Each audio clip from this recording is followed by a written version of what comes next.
अस्सलाम वालेकुम एवरीवन। आज खाने में बनने जा रही थी ये वाली फली, इनको बोलते हैं ड्रम स्टिक। आपके वहाँ पर क्या बोलते हैं कमेंट में ज़रूर बताइएगा। और इफ्तार की हम लोग की सारी तैयार हो चुकी थी और थोड़ा सा वक्त रह गया था, तो हम लोगों ने कहा चलो ये छील कर रख देते हैं, क्योंकि ये वाली फली छीलने में बहुत टाइम जाता है। और मम्मी आज इसको बनाने वाली थी बिल्कुल नए तरीके से। वैसे तो मम्मी बनाती थी मसूर की दाल के साथ, लेकिन आज मम्मी बना रही है इसको चने की दाल के साथ। अब देखते हैं ये कैसी बनती है।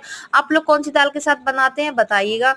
और फिर हम लोग का इफ्तार का वक्त होने ही वाला था, तो फिर हम लोगों ने बिछा लिया था दस्तरखान और माशाल्लाह सारी इफ्तारी लगा ली थी हम लोगों ने।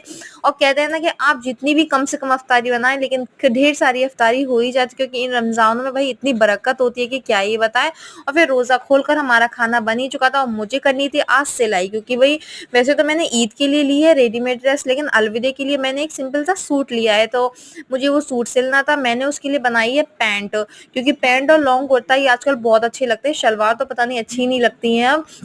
तो मैंने अपने सूट की कटिंग कर ली थी, लेकिन कहते हैं ना जब जिस चीज़ का करने का मन नहीं हो वो हमें नहीं करना चाहिए। और मेरे साथ सेम वही हुआ। मैंने वो सूट सिलने तो बैठ गई बेमन से, लेकिन वो सूट आखिरकार गड़बड़ हो ही गई उस सूट में। उसके दामन भी काफ़ी बड़े हो गए थे और फिर मतलब उसमें उसके स्लीव्स में भी डिस्टर्ब हो गया, तो वो अच्छे से सिलाई नहीं। तो फिर मैंने उसको ऐसे ही छोड़ दिया। मैंने कहा अब इसको कल सिलेंगे, बाकी का काम कर करेंगे। और मैं आपको ये वाला सूट भी कल ही दिखाऊंगी, जब ये पूरा सिल जाएगा। तो फिर मैंने उसको ऐसे ही खोलकर बस रख दिया था। मैंने कहा अब इसको बाद में देखेंगे। तो फिर बच्चे गए हुए थे मस्जिद शबे कदर जगने के लिए, क्योंकि भाई ये आखिरी अशरे में रहती हैं शबे कदर की रातें।